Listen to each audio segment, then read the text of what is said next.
Dnes máme příležitost vám představit další fázi naší volební kampaně, a totiž program, který jsme připravili pro volby do Evropského parlamentu.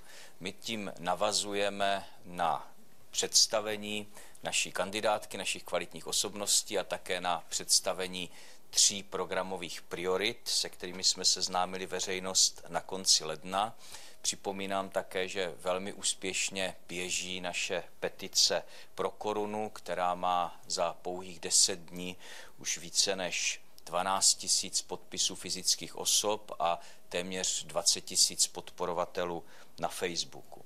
Ta nová fáze kampaně vám umožní se podrobně seznámit s naším volebním programem, který jsme nazvali Otáčíme EU správným směrem. Máme 2 verze toho volebního programu, podrobnou a stručnou, ve které jsou také fotografie a profily všech našich kandidátů.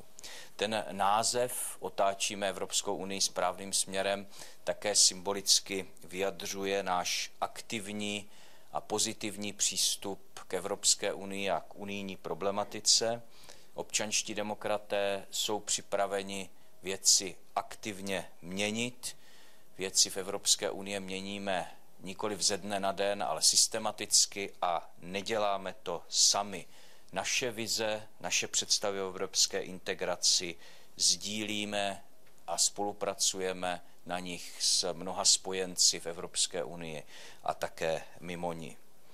Před 10 lety se o občanské demokratické straně mluvilo jako o straně euroskeptiků, ale nyní naše teze, náš rozumný přístup k evropské integraci opakují skoro všichni ostatní, ale bohužel, na rozdíl od nás, nedokáží účinně hájit zájmy českých občanů v Evropské unii. My to dokážeme, my nemusíme měnit naši politiku, protože jsme měli pravdu. My víme, co máme v Evropské unii dělat, víme, jakým způsobem účinně hájit zájmy České republiky a českých občanů a víme, že otáčíme Evropskou unii správným směrem. Já děkuji panu předsedovi a nyní prosím, aby nám naši jednotliví kandidáti charakterizovali konkrétní části našeho programu. Prosím pana Evžena Tošenovského. Dobrý den, dámy a pánové. Já mám tu čest a jsem velmi rád, že mohu prezentovat část, která se týká energetiky, která je jedním z těch 3 základních bodů našeho programu. My jsme přesvědčeni, že energetika je a bude do budoucna velmi zásadním tématem. Kdyby nebylo euro, tak energetika bude hýbat Evropou. Náš pohled na to je, že musíme být velmi rozumní, nemůžeme přistoupit na to, co v Evropě je velmi oblíbené, velké představy, zatěžovat energetiku. Události na Ukrajině jenom ukazují, jak je to výjimečné a důležité téma. My chceme být rozumní, chceme podporovat věci, které mají smysl a mají zůstat na národní úrovni. My celou dobu takto se chováme, bráníme národní zájem, protože i podle smluv má na úrovni národních států zůstat energetika pro rozhodování o mixu. Nemůžeme se srovnávat s Rakouskem, s Německem, proto energetika je tím jedním ze zásadních témat a jsme připraveni skutečně ten národní zájem maximálně bránit. Já děkuji. Prosím nyní paní Evu Zamrazilovou, by také krátce představila jednotlivou část. Dobré dopoledne. Naší představou je to, že eurozóna nikdy nebyla projektem ekonomickým, ale politickým. Její ekonomické základy nikdy naplněny nebyly.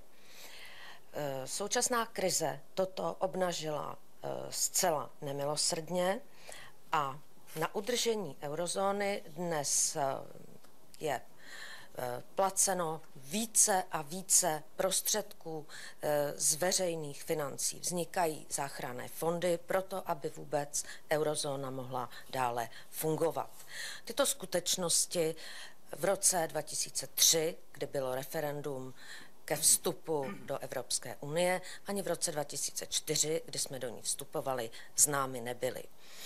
Česká republika dnes zatím není dostatečně vyspělá na to, aby mohla být partnerem nejvyspělejším zemím, nemá zdravé veřejné finance a nemá pružný trh práce, což byly ty základní slabiny, které stáhly země, jako je Itálie, Portugalsko, Španělsko a Řecko do dluhových pastí. Současně bychom museli přispívat do evropských záchranných fondů a to nebylo součástí přístupových smluv. Z těchto důvodů požadujeme, aby vláda vyhlásila speciální jednorázové referendum, protože se domníváme, že vstup do eurozóny bez souhlasu občanů by bylo arogancí moci. Děkuji. Děkuji paní Zamrazilové. Prosím pana Oldřicha Vlasáka. Pěkné dopoledne, dámy a pánové. Na mne připadla část evropských fondů a kohezní politiky. Tady bych chtěl říci, že Česká republika podle našeho názoru by měla být aktivní a měli bychom využít všech příležitostí, které nám poskytuje.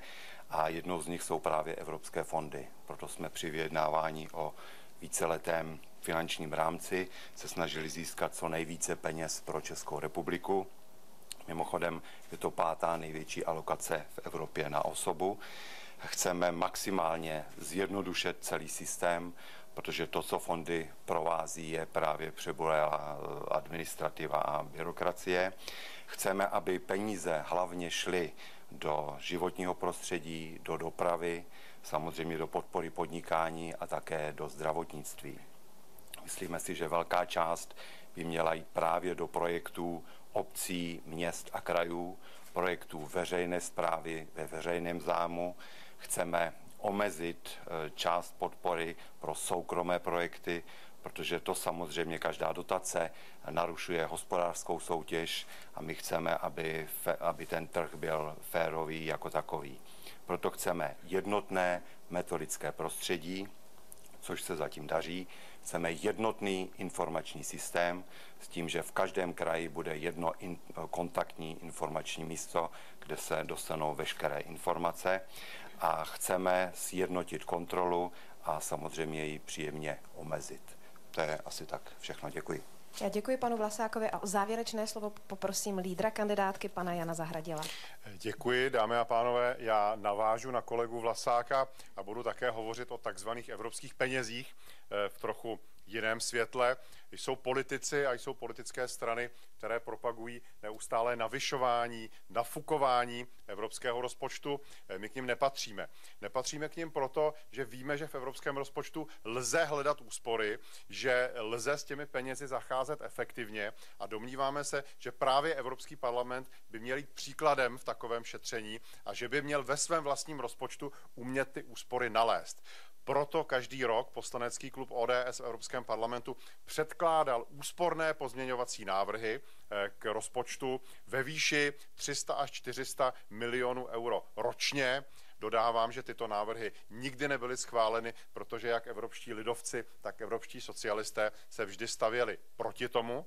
My v tom samozřejmě budeme pokračovat i v novém volebním období a symbolem toho šetření se pro nás stal Štrasburk, tedy naše snaha o pouhé jedno sídelní místo Evropského parlamentu. Víme, že to není jednoduché, že to je ještě dlouhá cesta na mnoho let, ale někdo s tím začít musí, takže to budeme my a jsme tou jedinou politickou stranou v České republice, která otevřeně propaguje jedno sídlo Evropského parlamentu, tedy zrušení sídla Evropského parlamentu ve Štrasburku. V tom malém volebním programu to dokonce najdete vyčíslené, najdete tam přepočítáno na eura a na koruny, zejména na koruny, kolik stojí minuta jednacího času ve Štrasburku a věřte, že to nejsou malé peníze. Takže budeme usilovat v neposlední řadě o efektivitu vynakládání evropských peněz.